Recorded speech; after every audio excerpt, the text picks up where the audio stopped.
commencé à citer le nom de tous les pasteurs Oyopesa Bakisi. Na pesa interne. Asa la liste ya ba pasteur o bazwa bakisi pa na apesa ba comme liste mo. Oui. Mais confession ya mwana. Mais so ya pesa biso bakisi kasi longwa ya bongwani abana d'abord ko confesser ko bisa ba pasteur nyonso ye edinga pesa bakisi ya mibale ba pasteur wana il faut ba sala su nzambe te ba ko sala na bango nzambe te po source na bango déjà la détruit source na bango ezedingwe comme edingwa se repentir ba pasteur faut ba ti ko prophétiser ba pasteur faut ba ti ko sala nzambe parce que source baby so la pesa bango bakisi atanga ba komo na bango e biso to observer makambo ya lobi par rapport à bato asa la liste ya ba pasteur o bazwa bakisi pa na apesa ba comme liste mo. Mais confession ya mwana. Là maintenant commencer à citer le nom de tous les pasteurs Oyopesa Bakisi. Na pesa interne Maya Kamba et alola Maya Kalamu et alola Mai ba Mai bari manjili et alola mutu ala manjili ana Maya Kalamu ana Maya même journée et d'abord Mai moko normal tu vois et d'abord Mai moko il y a rien là-bas na ba Mai wana nyoso. Shalom, shalom, bien-aimés dans le Seigneur. C'est avec un grand plaisir et joie que nous nous retrouvons dans le cadre de cette émission. Rien que la vérité qui vous est toujours présentée par votre humble serviteur Alvin Beya. Bonzambe, na bonzambe, Lola, Ezo Futa, Simananto, Yakolobake, Nzamba, Boto, Kwaye, Wapi, Namaso, Azo, Saïlabiso. Un grand merci à Bande Oignon, tout bas soutenir vraiment Moussaloyo. Là, je vois les pasteurs faits amis ici à la bouche, autorisés de l'éternel depuis Zirika, na Philo Moukoya Motema, Yabi Vince, Deomo, depuis Don Pena. Maman Gisèle, Lukelo Motema papa Emmanuel na Boston, na mama mami Munga Motema papa Blaise Munga na Suisse. Bonzambe na bonzambe Lola Ezo Futa Simananto ya kolobaki nzamba boto kwaye wapi na mansa zo sere biso bien aimé toujours na cadre ko informer bino tozaki ba appel bien aimé dans les saints bas message à Bandingo Bengaki concernant repentance il y a Edingwe donc Kacher Edingwe bien aimé au bomona qui est une église il y a Bakimangi c'est qu'on a bien aimé à Kenati Nanin comme la maille à l'obika bongo du motema à trouver du sérieux à bengi ba deniles bande comme souske va se repentir ba kenende et na Bakimangi c'est Nzambe ya sola za qu'on a bien aimé dans les seigneurs en tout cas na bande réunion tout bazola na biso avant que na loba to maintenant vous ante komoko o kaza awa to maintenant ko sonaye prophète Gédéon Bekanga. Allô, shalom l'homme de Dieu. Allô? Allô, shalom. Shalom papa. L'homme de Dieu, bonne santé. Ah, naza bien ngolo nzambe.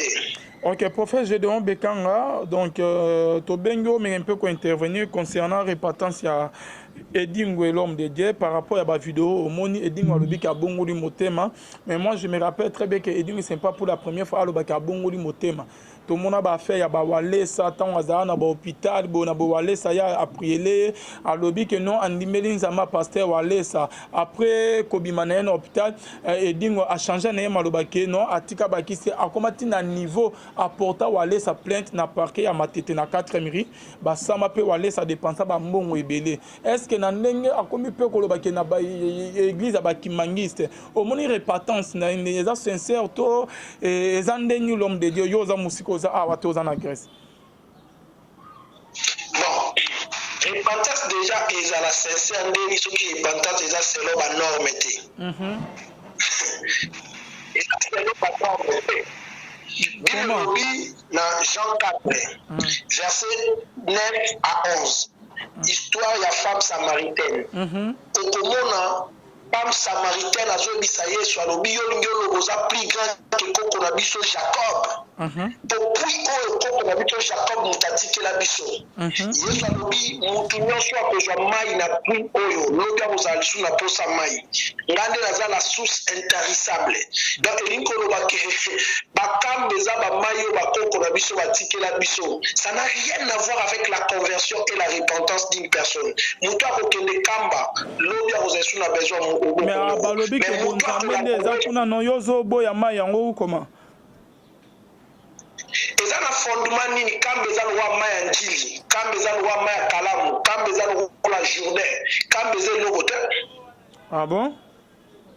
Mais bangisa mingi bamona net que puissance moko Simon Kimbangu atika kuna na maya kuna l'homme de Dieu. Kimbangu aleki Jacob na alliance te parce que Nzamba se présenta pas Moïse abi je suis le Dieu d'Abraham, d'Isaac et de Jacob. Mais Yesu a dit femme samaritaine dans Jean 4 verset 9 à 11 alobi puis o koko na bino Jacob atiki la bino o muto ko melango lobi ozesu na besoin mai. Donc elinko loba ete Nzambe a se révélé na kombo Kimbangu te. Le Seigneur s'est révélé au nom de patriarches Abraham, Isaac et Jacob. Mais mai à Jacob kutu Yesu oboya Kimbangu. Mais tango lo bake Nzambe a se révéla na kombo ya Kimbangu te. Et dans na ba o ba lo bake Simon Kimbangu azali Nzambe ya bino ba africain biso ba moyindo na yebite.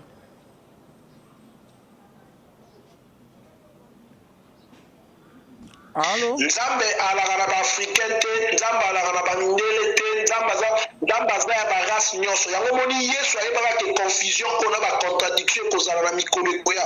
Yango moni Yesu masi akataka debana asomba humanité na nzela pote, asomba humanité na nzela makila. Ba race wana nyonso soko kati bango pota biso nyonso omona makila za rouge. Donc c'est-à-dire pour makila Yesu ezwa valeur.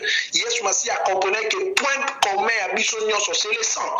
Asomba mokili na nzela makila avait dit ils l'ont vaincu à cause il y a sang de l'agneau au témoignage de leur bouche. Donc c'est-à-dire mokili somba na pote nzamba baindo ala raté nzambe biso nyonso basomba biso na nzela makila. L'homme de Dieu avant que tous les lisolo ya eding ouais point au toucher ça très important na bande bazola na biso et dans na ba o baloba que Jésus a yaka pona ba mindele. Et biso Jésus na biso mais la Bible est claire. Il est venu sur le sacocité. Son mutagolo bake.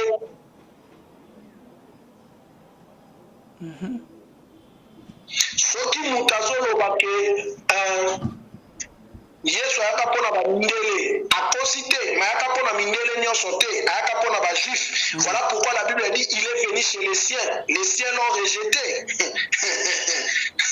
Ayaka pona ba juif ba rejeté nde ayepa na biso. Yango moni Bible ezoloba na Ézéchiel 10 verset 5 si je n'oublie pas, la Bible dit le bruit des ailes de chérubin ezaki na kati ya parvis intérieur et limiti na parvis extérieur. Donc c'est-à-dire le message de Jésus ezaki pona Israël.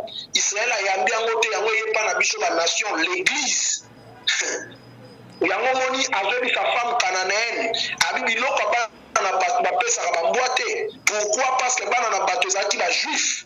Femme cananéenne était l'image de l'église. Mais l'air ba juif baboyi kolia biloko wana abi na babolia nzoto bomela makila babona bango et biso tondimi yango. Donc aujourd'hui Yesu akoma nzambe ya église. Quand on parle de l'église c'est l'ensemble des nations sauf les juifs. Alors pour nous que représente Simon Kimbangu? Simon Kimbangu pour moi personnellement si je voulais parler de Kimbangu, premièrement, je veux dire, je peux dire tout simplement que c'est une créature, c'est un être humain comme moi. Mais moi, je doute forcément à son message. Pourquoi? Parce que et l'autre Saint-Esprit, c'était l'envoyé de Dieu. Si on a Kimbangu envoyé de Dieu, par rapport à message. Quel est le message de Kimbangu? Kimbangu a nani? Parce que Jésus, on reconnaît un maître par rapport à ses disciples. Jésus leur a accueilli par apôtre, ils ont enseigné la parole. Il a dit, vous serez mes témoins en Judée, à Samarie, jusqu'aux extrémités de la terre. Ce que les disciples de Kimbangu, cela me pousse à douter le message de leur père. Parce que le message ya mutu continuité na ngo bayeba na apôtres ni na ba disciples. Maintenant quand je regarde les disciples de Kimbangu et les apôtres de Kimbangu, j'ai peur de confirmer réellement que Kimbangu était envoyé de Dieu parce que lorsque un message dit que Kimbangu c'est Dieu le Père, l'autre là c'est Dieu le Fils et celui-ci et le Saint-Esprit, ça devient dangereux. Ok, donc bazan anzelate. Non. Pas fondement mon côté biblique ni la doctrine. Parce que Jésus est le dernier prophète. Pourquoi? Parce que l'anda kwa Jacob, mutasuka bimagananda kwa Jacob et Benjamin. Or, Benjamin Lincoln, le fils de la main droite du Père. Or, Jésus, qui est le véritable Benjamin, aujourd'hui, il est à la droite du Père en train d'intercéder pour nous. Dans la Sima, il y a Benjamin, prophète Mouchoaz à la raté. Donc, dans la Souka, il y a un prophète Nyos Jésus. Depuis Yesu, il y a prophète Morote Soa Koyonga. C'est l'église. Ok, ce que tozonge la repentance ya edingwe o lobini ni l'homme de Dieu parce que lobi ke ya amoni ki bonzambe kuna ke ya melimai afukami aleli ke amoni vraiment ki bonzambe ya solo eza kuna ba pasteur ebele o ke bazolanda ye ke apesa bango bakisi bakene na bango kuna soki ya solo bonzambe eza kuna c'est que et ça va fanti so quand on a besoin de repentance ya solo aluka ba homme de Dieu ya solo ba bonde la pona ye ako vivre le boko ya Nzambe ba homme de Dieu ya solo ya lobi ke kuna ne ki bonzambe ya solo ezali bino ba pasteur apesa bino ba kisi botamola na kubanga Nzambe te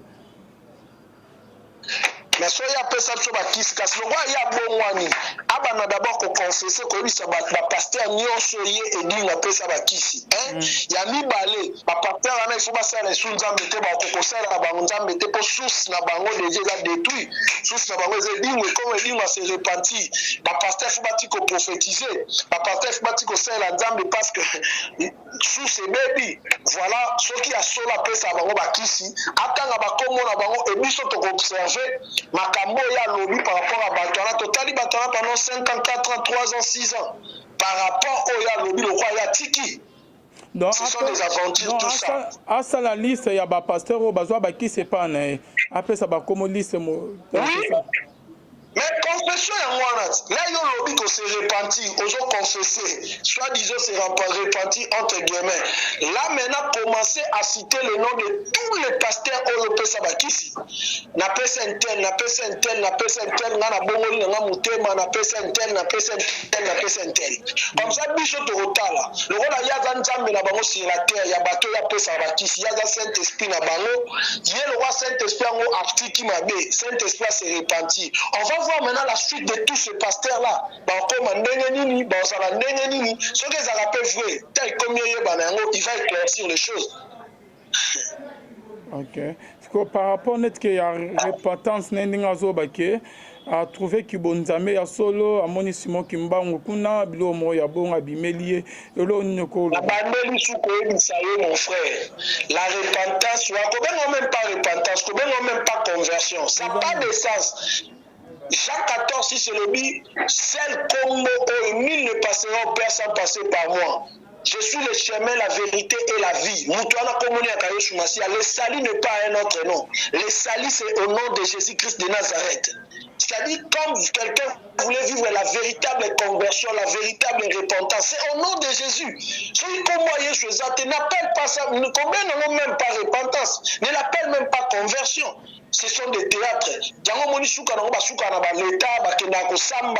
Parce que amener ma commandant mais na ba compromission donc batu boyokani oloba yango moni suka na so simité bloqué dans l'état mais là où l'esprit de Dieu opère il y a des gens dans nos ministères aujourd'hui aussi on peut avoir des différents étant que des humains mais la guérison tellement était vraie ayaki na sida bika ayaka na problème tel abika mutano memanga na l'état tout le sang makamba guérison mais nanga na ye mutako expliquer parce que c'est Jésus qui guérit.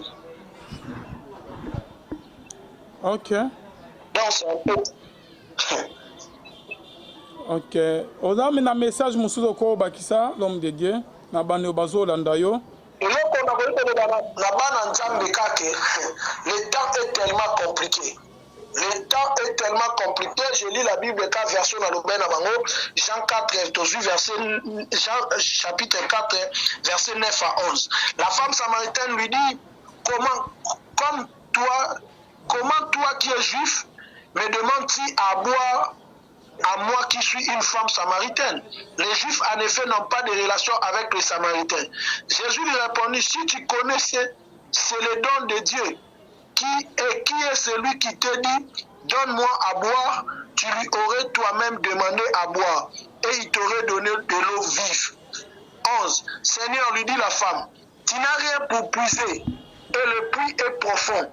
d'où aurait-il donc cette eau vive? 12. Est-il plus grand que notre Père Jacob, qui nous a donné ses puits et qui en a bu lui-même, ainsi que ses fils et ses troupeaux? 13. Jésus lui répondit, quiconque boit cette eau aura encore soif. 14. Mais celui qui boira de l'eau que je lui donnerai n'aura jamais soif, et l'eau que je lui donnerai deviendra en lui une source d'eau qui jaillira jusque dans la vie éternelle. Donc la vie éternelle est la vie éternelle n'est pas un autre nom. Je voulais dire à quelqu'un, à quoi bon de gagner ce monde et de perdre ton âme? Ce n'est plus le temps, écoutez, Jésus revient bientôt. Ce n'est plus le temps d'aller chercher de l'eau ailleurs. Ce n'est plus le temps d'aller chercher la vie ailleurs. La vie, c'est dans l'Église. La vie, c'est dans Jésus. Tout ce qu'on est en train de chercher, c'est entre les mains du Seigneur. Bien aimé, la paix est plus que la richesse. La paix est plus que le matériel. La paix est plus que tout, plus que le mariage. La paix est plus que les enfants. Il y a des gens qui ont des enfants, mais qui ne sont pas en paix. Or, le prince de la paix, c'est notre Seigneur Jésus. Quand tu t'attaches à lui, quand tu vis avec lui, quand tu laisses ta vie entre ses mains, laisse-moi te dire, la paix sera ton partage. Vous l'avez dit, vaut mieux manger, hein? Lipa sec, mais na kimia nyoso, que kolia biloko abia mais na ozanga kimia, oh la sagesse de Salomon. Vomi olia lipa ya makashi, mais olia ngona paix. Je déclare que c'est le temps de vivre la paix. Bien aimé, repentez-vous. On a le temps est là de se convertir, que chacun de nous a un bon sens. Le pasteur qui me suit, bon frère, bon sa message à croix dans vos églises. De dire aux gens, il y a quelqu'un qui est mort sur la croix. Son nom c'est Jésus-Christ de Nazareth. Il est mort et ressuscité parmi les morts. C'est le temps de parler de Jésus parce que Jésus revient bientôt. L'église de Dieu quittera la terre d'ici là. Tous les signes de Matthieu 24, ils ont s'accompli matin, midi, soir. Bien aimé, Mutuka Ozolula Lelo, Logi Okome Loko Pamba. Tes téléphones Ozolula Lelo, iPhone 11, Samsung 20 Plus. Dans les jours qui viennent, il y aura encore des marques Ekobima, ma marque Erotique à la ciment. Mais yo Zola Tiango Sida, yo Zola Tiango Kisi, mais Mikole Koyana, Mituna, Bato Babomaka Batuna 1990, pour ma voiture à 190. Lelo la Bamona Range, Lelo la Bamona Bentley, Lelo la Bamona Biloko Nyosho Bimio, Azo regretté la Bomaka Moutumobimba. Attache-toi au Seigneur Jésus. Voici le miracle qui accompagnera ceux qui auront crié. Que Dieu vous bénisse. Merci beaucoup, l'homme de Dieu, prophète Gédéon Bekanga. Dans le message au PC, je crois bien que affiché contact non, il y a WhatsApp na Fewana. En contact par rapport il y a Nini Ozana Elo Moussa Obakisa tête aussi ici, je crois bien. Ah, et là, on va bana nzambe papa Alvin. Oui, ça bana nzambe Jésus a sur musikate. Moko na moko amibonisa attachement et relation personnelle dans nzambe. Le monde aux hommes est pour le cas. Il n'y a rien de nouveau sous le soleil. Makamunyo soto ekoleka papa, ekoleka. Donc tout ce qu'on a maintenant nzambe. Voilà tout ce que je pourrais dire mon frère. Merci beaucoup prophète Gédéon Bekanga. Nandenge intervenir. Merci na bande réunion tout balandi biso. Je crois bien que vous comprendre message il y a l'homme de Dieu oyo Mikolo azana biso awa tenakin azali na grâce bien-aimée dans le Seigneur et bonzambe na bonzambe lo les ofuta tout est vanité des vanités bien-aimées dans le Seigneur. En tout cas tout est vanité des vanités. Et Seigneur to le kelu nzambe et sengeli Tomo nyonso moki pas ma bien-aimé Bible zo ba que o nyonso ezala déjà mais o salam c'est salama nango déjà bien-aimé. Rien de nouveau sous le soleil bien-aimé dans le Seigneur. Tout est vanité des vanités. Mita la vie non so ozota mona nzambe. Lolo zo mi ben net ko za star, oza célèbre, oza magicien, oza féticheur, grand quartier, ozo sa s'occuper ba aventure, s'occuper ndenge nini bien-aimé. Yeba ke tinde ozo vivre ozo tambola ba masumo ozo sala ba mabe ozo conduite na yo bonabo ba maramnion tout ozo sala ata mokili bazo mona ote bien-aimé, tu dois le savoir que il y a un Dieu dans les cieux bien-aimé o yazo mona yo oko salamabe oko boma oko escroquer oko tambola mabe omoni ke mokili bazomona ote mais kobosana te oyo akosambisa un jour le juste juge azomona likolo azomo oyo nyonso to ozosala bien aimé dans le Seigneur nzambe alola sunga bino. En tout cas na kosenga na kulutu na biso edingwe kachere oyo azola na biso qui vraiment repentance na eza sincère te papa na ngai bozongela nzela nzambe kozongela nzela nzambe te mais luka nzambe luka opesa vie na nzambe opesa âme na nzambe papa na biso edingwe soki eza vraiment baventure parce que ce n'est pas pour la première fois que edingwe moto na ngenga bongola motema. Moi je me rappelle encore très bien na lisolo oyo ke ya pasteur Walesa parce que bamakambo nyonso esalama na baémission nanga wana c'est wana azo travailler chez notre grand visionnaire le prophète Blaise Manzami na Kazarema na pesi mbote skazola na biso na malise en tout cas nzama lola mona bino to sala ba émission bon memela biso ba vidéo edingwe na hôpital na mama yemo edingwe abongoli motema grand catcher na Congo na kin abongoli motema ba vidéo e panzani ndenge edingwe fukami na sengle Walesa tchelio maboko a prier yo ndenge lobi ko ondimeli nzamba pasteur Walesa. Quelques jours après, obimi na hôpital na mama yemo et dit ngo changer no maloba. O lobi que non. Walesa Alexandre côté na kena côté que ba kiss. Affirmer ngana sengle pourquoi ngana bongo motema te ngana nga mondimi ya nowe siso nowe bona boye lomo o e suka wana te et dit ngo na caméra na a démentir peut à loba que a reporter Walesa plainte. Et bah comment tu na niveau ya parquet ya matete na 4000 limité apporter Walesa plainte il paraîtrait qu'apporter Walesa plainte bah comment tu na niveau que ba sama Walesa futa ba amane ebele pasteur Walesa zolani ce qui va 10 000 plus de $10,000 ce qui va $20,000 et bimarawan pour na ke likamu ya repentance ya Walesa ndenge ke ba lekisa ki on a ba net ba lekisa ki on a ba télévision et ding wasiliki. Et tu as aussi une émission na eding aloba na mikona ngake Walesa zo ba ke na bongoli motema ala kisanga place na ya kotikela ba kisinayi et le réseau tanga ba doute belé komona eding afukami na église abakimangis kolela kofukama kolela koloba ka bongoli motema ke bona boy non na limangote nada un peu na ba doute nazomo on dirait que vient na biso eding azo sa na ba aventure quoi. Ça n'a pas aventure, mais ça la aventure n'a comme ya nzambe te. Bible zo on ne se manque pas de Dieu. Et loko ko seme ya ngonde ko moissonner bien aimé dans le Seigneur. Sakana na ona nyonso mais ba ko sakana na nzambe te. Nzamba za capable ya ko bomayo ozalaki ba bengaki yo vivant après 30 secondes après ba bengi yo cadavre bien aimé dans le Seigneur. Oyebi combien de personnes qui ba sima ba kisi bazala ba magicien ba féticheur lolo ke ba kote na sama bele jour ya liwa na bango ba kisi et salé loko moko te Satan maître na bango a salé loko moko te bien aimé ba mongo ba o bazala na ba millions ba richesse mukola liwa na bango ba richesse na bango ki célébrité na bango ki star na bango et sala bango loko moko te jour ya liwa na bango bien aimé papa na lobaka ke eza na eloko eza teti net séjour de mort ezate séjour de mort soki olobi ke ekanga vi na yo ato ozalaki na bambongo ndenge nini ekotika yo te bakobenga oyo ebeme cadavre bake okunda o séjour de mort soki olobi ke ekanga bomoi na yo ata balobaki ke ozalaki enfant chéri ya diable ata balobaki ke ozalaki na bakisi ndenge nini diable aza na pouvoir te alongola abotolo na maboko a séjour de mort bien-aimé. Mbongo no célébrité no beauté no bozui na yo ki star no ki ba kiss no ba magie no ekosa ote. Tu n'ozo sala mabe ozo tamola, tu dois le savoir qu'il y a un Dieu dans les cieux bien-aimé.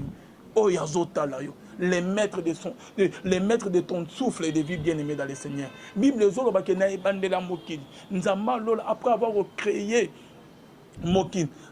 Bible le dit que Dieu créa l'homme. Et après avoir créé l'homme, l'homme était immobile. L'homme ne bougeait pas bien aimé dans le Seigneur. Et Nzamba tali a moni que non.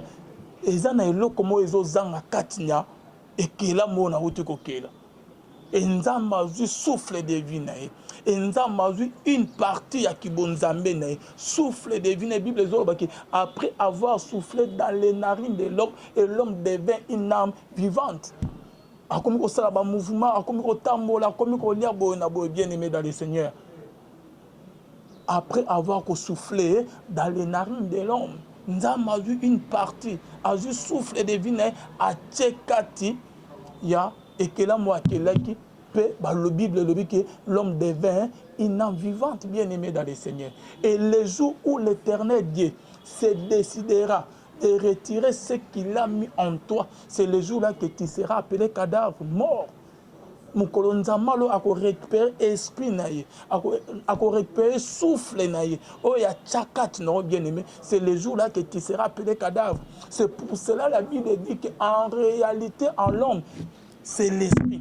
En réalité, en l'homme bien-aimé dans le Seigneur, et d'abord fétiche aux anangotés, et d'abord majou aux anangotés, et d'abord boto aux anangotés, et d'abord qui star, qui vedette aux anangotés, qui célébrité aux anangotés, et d'abord aux anangotés. Mais en réalité, en l'homme, c'est l'esprit bien-aimé. Et le jour où l'Éternel Dieu se décidera de récupérer ce qu'il a mis en toi, de récupérer son souffle de vie, de récupérer son esprit, c'est le jour-là que tu seras appelé cadavre. C'est le jour-là que Barobengo est bébé, Barobengo cadavre, un corps sans vie bien-aimé dans le Seigneur. Que servirait-il à un homme de gagner tout le monde s'il perdait son âme? Et que servir yo nanini bien-aimé. Il y a des dignes, ceux qui osent ça va aventure dans Maramonzami, Nzamba Zobengo, ça la repentance sincère. Parce que dans mon émission, mon journaliste, mon azotuno, oh, est-ce qu'on a sur ton côté dans on a simato vérifié, est-ce qu'on a kotika bakisi na yo?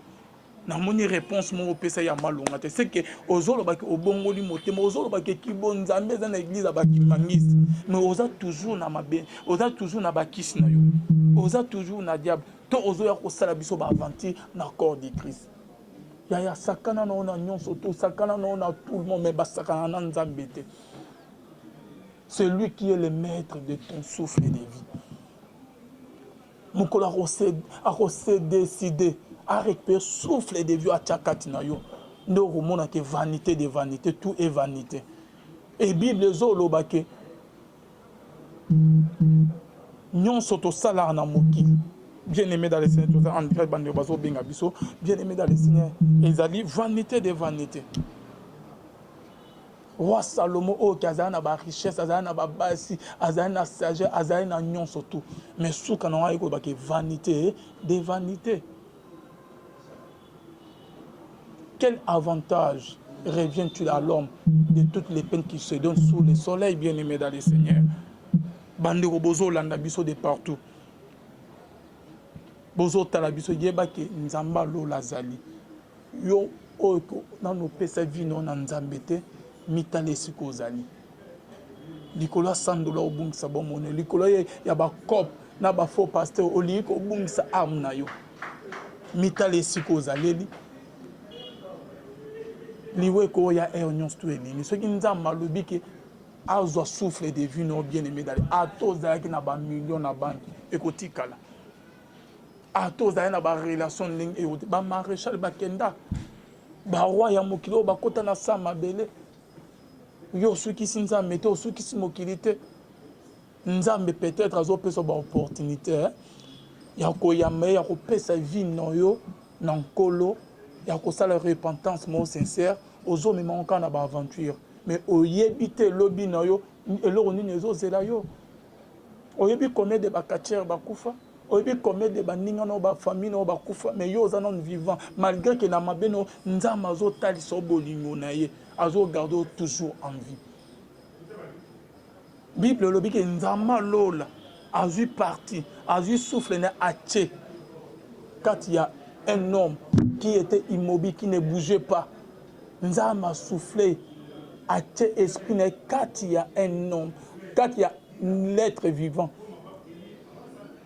Ache esprit na tu dois le savoir que aux la sorcier, aux la magicien, aux la païen, aux la catière, aux la fétichère, tu as une partie de Dieu en toi. Et le jour où l'Éternel Dieu c'est décidé. Il y a cause parti au souffle de vie à Tchakatino et d'un jour au coma et bien nous barubeng au cadavre barubeng au mort. Il est temps, il y a coupé sa vie non en colo. Il est temps, il y a koyama Jésus-Christ comme Seigneur et Sauveur bien-aimé dans le Seigneur. Et ça non trop tard. Nzambe ya lola alingi pe nzama lola alingi asa elobola bien-aimé. Okozwa nyonso toza nango posa. Okozwa célébrité, okozwa bambongo, okozwa basi, okozala bamakambo sala ezala ya mabe to ya malamu. Mais tu dois le savoir que Nzamba, il y a un Dieu dans les cieux. Nzamba lola zotala. Mukolo souffle de vie. Et mukolo bien-aimé dans le Seigneur. Arozwa yo, arozwa molimo na arozwa esprit nae kat noyo. C'est le jour là que tout est vanité des vanités. Oh non, tout cela n'a pas ma bien-aimé dans le Seigneur. En tout cas, que le bon Dieu vous bénisse. Na bande ba benga ki bande ko ba komela ki biso nzama lola akumama, que le bon Dieu vous bénisse et sengeli que tout tamona ko banga nzame Jésus Christ revient déjà. Nzambe aza déjà na nzela azo ya kozo église na yi. Pose-toi la question bien-aimé dans ceux qui le lo Jésus Christ azoni. Pose-toi la question. Okozala wapi okokende wapi? Est-ce qu'on met tout la paix question, autant un mot, est-ce que je suis en train de faire ce que l'Éternel dit, attend de moi de faire aussi sur la terre? Est-ce que nous ça oh que nzambe azo zelanga na sa na samu? Est-ce que nous ça volonté nzambe? Vu aux autres salles, il y a eu d'autres personnes qui ba mena ba salango. Mabo aux autres, il y a eu d'autres personnes qui ba salango. Mon aux il y a eu d'autres personnes ba zoa ba mon koleko ba beauté, ba maquillage au tchaka ba célébrité. Vu aux autres mener ya ki star ya ki célébrité, ya ki danger. Et ça n'a pas eu de vie wana kolekao baza bien-aimé dans le Seigneur. Ecclésiaste rien de nouveau sous le soleil. Oyeza ezala déjà. Oyekozala et salama déjà bien-aimé dans le rien de nouveau sous le soleil. Il est temps de couper sa vie non en colo. N'ayébité pourquoi nous avons babo, n'ayébité pourquoi tu as une émission concernant repentance, il y a Eding, et là sincère, et dans un cas d'aventure ou comment, parce que ce n'est pas pour la première fois, Eding, on a bongoli motem. Est-ce qu'à regarder ce qu'on change, et pas aller sur le bail qu'on numérise nzama aller sur fou comme va prier les yo. Après, on change beaucoup matin na ba parquet, na ba nini bo na bo porta plainte. Est-ce que pas qui mangi ces sous bon côté journaliste a posé que soit bibakis au début que non aux policiers a banni comment contrôle na kuna ou comment est-ce qu'il dit edingo okutani vraiment na nzambe ya solo okutani na Jésus Christ OK pas Paul bakutana na ye ko ozo sana ba aventure. Moi ça me fera beaucoup de mal à komona que ozo sa ba aventure na comme nzambe wana za capable ya koboma o lelo nzambe wana za capable ya confondre yo lelo nzambe wana za capable na nyonso o nyonso tout au salara bien-aimé dans les sinase ya mokili etikala kana mokili. Après la mort, il y a la séparation des trois parties, le corps, âme et esprit. Le corps ezonga na mabele ndenge Bible ezoloba obuta na mabele ozonga na mabele. Esprit ezonga impa nkolo mkolo na oya pesaki. Et âme éthique là éternellement bien-aimé dans le Seigneur. Parce que pose-toi la question de destination, il y a âme et cause après ta mort bien-aimé. Ce qui est au sala qui m'a bé ma soum au tamoula na kobanga nzambete âme et cause na souffrance 24 heures sur 24 heures éternellement. Donc aux ana vu moi ya moulaye ya souffrance na souffrance. Et ce que au sala là qui nzambi âme qui na lié de repos na paradis bien-aimé. Pour nous causer l'enlèvement de l'église et être couronné. Donc c'est ça quoi. Donc bandeko babengaki nzamba lola sunga na ba o bazwa ba kispe pan edingo na ba o pe bazwa te na ba pasteur bazwa tamona obanga nzambe te. Tikana yebisa bino que Jésus Christ revient déjà. Bozongela nzela nzambe bongola mitembo mpesa ba vie na bino na nzambe. Ba o bazo kufa oleki bango na eloko te. Ba o bazana ba hôpital terrassé par la maladie au leki ba on a elote ba o bazo kunda ba wan senet moment na ba cimetière au leki ba on a elote ba o ba comment déjà kopola au leki ba on a elote et ça juste grâce nzamba salut aux alolo vivants aux ala compter parmi les vivants et profiter na grâce en conseil la nzambe koyamba Jésus comme Seigneur et Sauveur bien-aimé dans les avant que comme il trop tard. Le prophète Obana Koloba nalobi ke bandeko, donc c'est-à-dire maya kamba et alola maya kalamu et alola mai ba mai bari manjili et alola mutu ana manjili ana maya kalamu ana maya même journée et da ba mai moko normal, tu vois, et da ba mai moko il y a rien là-bas na ba mai wana nyoso. Mais ce qui est sûr, Papa Alvin, to comme na tamoko to chité makasi déjà vers la fin. Jésus revient bientôt. C'est-à-dire, partout dans le monde, et notre frère en question, autonomie de l'émission, je t'en supplie au nom de Jésus, nous tournions surtout à ça le plus vite possible, à Bongissa, relation à Yesu Massia. Si nous sommes vivre déjà en Matthieu 24, que chacun de nous a de comprendre que d'ici là, moi, dans la motoza musikate, le maison, le voiture, tout ce qu'on a, érotique à la rango, mutu mokote akendaka na richesse na sa mabele, mutu mokote akendaka na bana na sa mabele, mutu mokote akendaka na mobali na sa mabele. To ana tan lisusu te ko botola mibali ya batu, to ana tan lisusu te ya kosala ba vanti ya ko escroquer batu pona kozwa vie. Yoka na biso eloko moko papa vie. Oyebi na vie oto ana ngolelo, okoboma mundinga po ozwa immeuble. Mais mukolo okufa immeuble ane ko tikala. C'est-à-dire au BBC avenir notre destinée no pona immeuble wana. Bakebele balula kama pangu. Na balula kama pangu na bamombele. Lelo ba venu wana ebebi na ba mai. Peut-être pour mutazwa wa simbela ngo kisi. Na 1990 pour mutazwa 190 peut-être asimbara kisi. Mais lelo 190 était comme ça ba $400, ba $500. Ndenge mo pe ba range koleka. Ba armade koleka. Biloko nyonso tomo na mokili ekoleka, eloko ekoleka te ka liloba nzambe. Mutu na mutu avancer plus ayamba Jésus dans sa vie comme Seigneur et Sauveur. Toyebi te lobi ebombela biso nini. Merci beaucoup. Merci beaucoup l'homme de Dieu prophète Gédéon Bekanga. Merci Nabande Onion Stubo Landak Biso, c'est la fin de notre émission. Binomo Boyo qui bien aimé dans les Seigneurs. L'isolo il y a Edingwe bien aimé qui a tout béli à bon motema. Donc tout le monde a vraiment que Edingo a changé, a créé botika ba kiss na enyonso, a tangi pe ba koma ba pasteur, a tout beli bien aimé dans les Seigneurs, ton dimi que non Edingo vraiment a changé bien aimé. Toboyi e ya ressources ko koma ndenge ezalaki na ka ya pasteur Walesa. Bonzambe na bonzambe Lola ezo futa simana to yaro ba kenzama boto kwaye wapi na manso azo sa ila biso un grand merci na Arnaud Kamande azai sima caméra na bino nyos to bolanda biso contact ya pasteur Gédéon ya wana na changona se boko kota boko melie bo bengi boko zoye bien aimé dans les saints parce que Mikolo aza awate aza na Grèce. Merci na bino nyos to bolanda biso bonzambe na bonzambe Yesu nde mosu qui si qu'on se retrouve à la prochaine. Bye. Le prophète Obana Koloba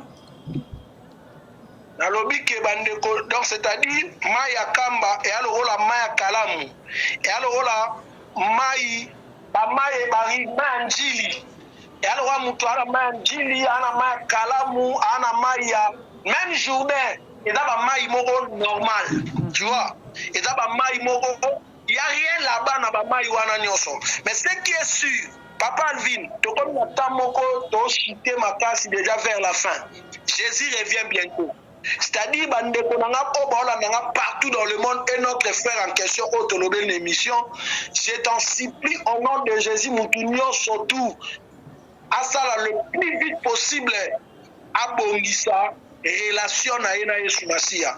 Si nous sommes vivre déjà en Matthieu 24, que chacun de nous a de comprendre que d'ici là, moi, dans la motoza musikate, le maison, le voiture, tout ce qu'on a, érotique à la rango, mutu mokote akendaka na richesse na sa mabele, mutu mokote akendaka na bana na sa mabele, mutu mokote akendaka na mobali na sa mabele. To ana tan lisusu te ko botola mibali ya batu, to ana tan lisusu te ya kosala ba vanti ya ko escroquer batu pona kozwa vie. Yoka na biso eloko moko papa vie. Oyebi na vie oto ana ngolelo, okoboma mundinga po ozwa immeuble. Mais mukolo okufa immeuble ane ko tikala.